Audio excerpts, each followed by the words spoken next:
Tim Sudela, the history, the man, the legend. Most people are aware of Tim's fondness of photography and drones, but what you don't understand is that this obsession, some would say psychiatric disorder, started with his great-great-grandfather, Sudela. Sudela was, by all accounts, an odd man. However, many say his blood still runs true in the veins of his ancestors today. Even though Sudela was a few bricks shy of a full load, he had vision. Not normal vision, grant you, but vision nonetheless. He was a pioneer that dreamed of a remotely controlled train. We are fortunate enough to have a movie clip of his one and only experiment. Here you see the first remotely controlled train in the world. This experiment was conducted on a train Sudela borrowed from the local railroad. His grand experiment, as you can see, did not go off as planned. His heirs say it would have worked much better if, 1, he actually knew how to operate a train, and 2, was not trying to remotely control the speed and direction while staring out the rear passenger compartment.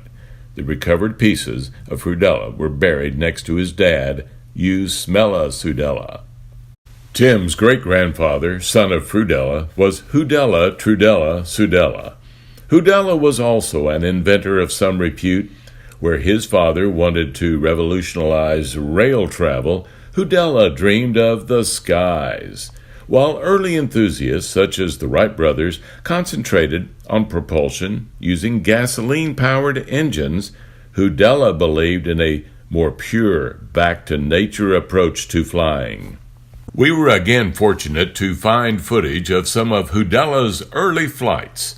As you can clearly see, he was so close to actual flight. He realized that all he needed was just a little more elevation and he would be soaring in the skies. Unfortunately, his quick-release straps did not come loose as anticipated, but the sharks circling the landing area appeared to like the extra texture they offered.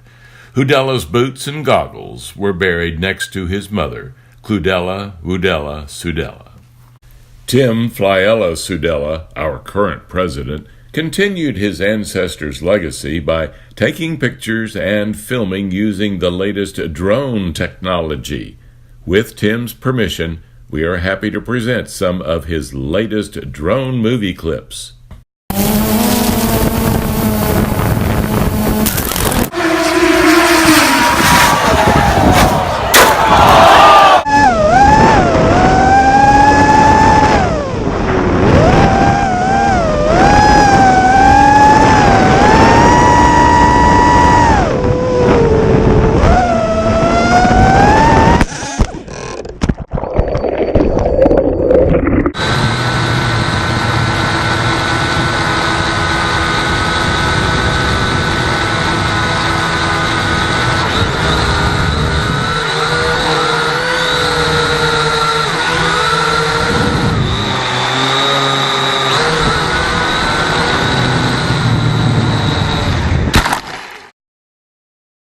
As you can see, a significant portion of the Sudela family budget goes for spare drone parts.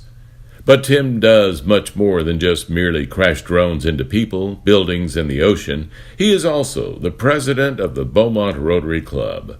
Here is a pictorial review of some of Tim's finest moments as club president. Here is the first documented time of Tim being dropped on his head as a baby. This happened frequently throughout Tim's life, and he was once quoted as saying, "Being dropped on my head on a regular basis has made me who I am today." In this first picture, you can see Tim's intense concentration while attempting to hit the bell on his third try. It should be noted that he did in fact miss the bell again, so people just got up and left the Rotary meeting. In this next picture, Tim is handing a marijuana plant to our district governor. She apparently was pleased with this present and sent Tim several of her special brownies in appreciation. This picture shows the process by which Tim became president of our Rotary Club. Here we see him successfully defeat Brad Brown in thumb wrestling, thereby cementing his position in our club. Tim recognized early on the importance of surrounding himself with seasoned advisors to help with critical decisions. Although world hunger, poverty, and lack of education proved out of reach, Tim and his advisors scored an early victory when they forced the Hotel Elegante to make sure that all the toilet paper rolled over the top, instead of forcing Rotarians to look underneath the roll to complete their, shall we say, the paperwork. Great job, Tim. This next picture shows Tim handing out microscopic-sized pins in recognition of several hundred hours of volunteer manual labor. Here is Tim attempting to pronounce B.K. Alamayu's first and last name. Tim surrenders to police after they were called when Rotarians noticed someone hiding behind the layette bags. It was later determined that he was not trying to avoid work. Tim just has some weird bag fetish. Although you may think that Tim is praying, he is in fact just now recognizing that he put on shoes that don't match earlier that morning. His clever solution was to take one of the shoes off so that nobody would ever notice the mistake. And here are some miscellaneous pictures of Rotarians after 15 minutes of listening to President Tim go over our club's annual budget. This is a picture of our next president, Lynn Castle, demonstrating the chicken dance. It should be noted that Dr. Westgate, a noted Lamar University biologist, determined that her movements were also quite similar to a female whooping crane giving birth. One of the more memorable programs we had this year was Alan Higgins whistling all 17 minutes of In-A-Gadda Da Vida. After much taunting by members of our club, Steve decides to prove he has no armpit stains. Here is a picture of Randy Shelton trying to understand the new badge filing system. It's called alphabetical. This is a picture of Sherry Pierce after she found out that her husband, Vidran, was chosen to introduce 50 members of the Chinese trade delegation at next year's Texas Energy Museum blowout.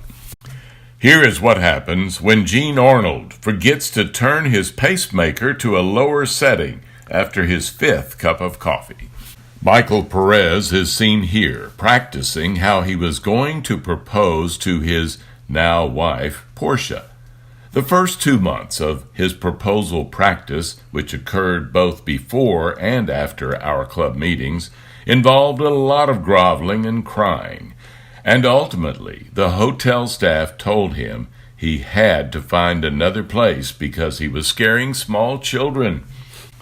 Becky Mason finds out that Ted Moore is not limited to one term as president of our Rotary Club and could in fact be reelected.